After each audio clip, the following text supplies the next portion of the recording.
नमस्कार। भारत के पड़ोसी देश बांग्लादेश में तख्तापलट के बाद अब नई अंतरिम सरकार बन चुकी है। इस सरकार को Nobel prize winner Mohammad Yunus lead कर रहे हैं। बांग्लादेश की नई सरकार में 16 अदर मेंबर्स भी शामिल हैं, जिन्हें अलग अलग जिम्मेदारियां सौंपी गई हैं। लेकिन जिन 16 लोगों को सरकार का हिस्सा बनाया गया, उसमें फिलहाल सबसे ज्यादा चर्चा हो रही है अबुल फयाज मोहम्मद खालिद हुसैन की। मोहम्मद यूनुस की लीडरशिप वाली इस अंतरिम सरकार में खालिद हुसैन को धार्मिक मामलों का मंत्री बनाया गया है।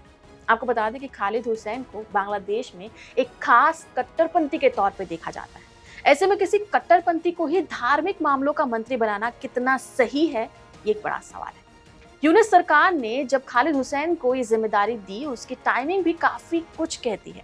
दरअसल कुछ दिन पहले ही पीएम नरेंद्र मोदी ने अंतरिम सरकार के गठन के बाद मोहम्मद यूनुस को सोशल मीडिया साइट एक्स पर बधाई देते हुए बांग्लादेश में हिंदुओं और अल्पसंख्यकों को सुरक्षा की देने की अपील की थी। लेकिन इस अपील के बाद भी यूनुस सरकार ने खालिद हुसैन जैसे कट्टरपंथी को इतनी बड़ी जिम्मेदारी सौंप दी।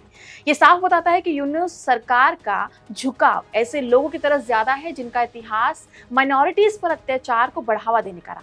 आपको बता दें कि बांग्लादेश में शेख हसीना की सरकार के जाने के बाद से ही इस्लामी कट्टरपंथी हिंदुओं के खिलाफ हिंसा कर रहे थे। हालात इस कदर बिगड़ते जा रहे हैं कि कई इलाकों में मंदिरों में तोड़फोड़ और हिंदू कम्युनिटीज पर टारगेट करने की बात भी सामने आई है। ऐसे में सवाल उठता है कि आखिर कौन है ये खालिद हुसैन। आपको बता दूं कि बांग्लादेश में खालिद हुसैन एक इस्लामी कट्टरपंथी देवबंदी मौलाना है। बताया जाता है कि खालिद हुसैन हिफाजत-ए इस्लाम बांग्लादेश नाम से एक संगठन से जुड़ा हुआ है, जिस संगठन का इतिहास रहा है कि ये हिंदू और खास तौर पर भारत विरोधी रवैया अपनाता रहा है। कहा तो ये भी जाता रहा है कि हिफाजत-ए इस्लाम बांग्लादेश को अफगानिस्तान की तरह बनाना चाहता है। इस संगठन की हिस्ट्री पर जाएं तो हम पाते हैं कि ये एंटी हिंदू वायलेंस में इन्वॉल्व रहा है और खालिद हुसैन इस संगठन का डिप्टी चीफ रहा है। वे कुछ साल पहले तक इस संगठन का उप मुखिया के तौर पर भी काम कर चुका है। ये संगठन लगातार बांग्लादेश में कट्टरपंथी इस्लाम लाने की वकालत भी करता रहा है।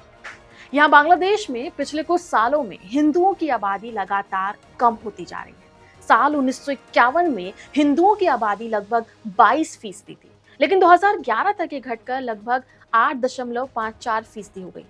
हाल ही में मुस्लिम बहुल बांग्लादेश की 170 मिलियन आबादी में हिंदुओं की संख्या लगभग 8% है। यहाँ पर हिंदू समुदाय आबादी के मामले में दूसरे नंबर पे आता है। साथ ही बांग्लादेश में तख्तापलट के बाद यहाँ रह रहे हिंदुओं पर हो रहे हमलों की घटनाओं में लगातार इजाफा भी देखने को मिल रहा है। बीते कुछ दिनों में बांग्लादेश में कई मंदिरों में तोड़फोड़ और आगजनी की घटनाएं देखी गई। हिंदू समुदाय से जुड़े लोगों पर भी हमले हो रहे हैं। अभी तक कई महिलाओं पर हमले और हसीना के नेतृत्व वाली आवामी लीग पार्टी से जुड़े 2 हिंदू नेताओं की हत्या की भी खबरें आई हैं। अब ऐसे में खालिद हुसैन के हाथों में जिम्मेदारी की कमान आना हिंदुओं के लिए कितना बुरा साबित हो सकता है, इस बात का अंदाजा लगाना बहुत मुश्किल है। इस मामले में भारत सरकार क्या फैसला लेती है, इस बात को देखना बहुत जरूरी हो जाएगा। खैर, इस खबर में फिलहाल इतना ही। आप देखते रहिए क्लिक इंडिया। नमस्कार।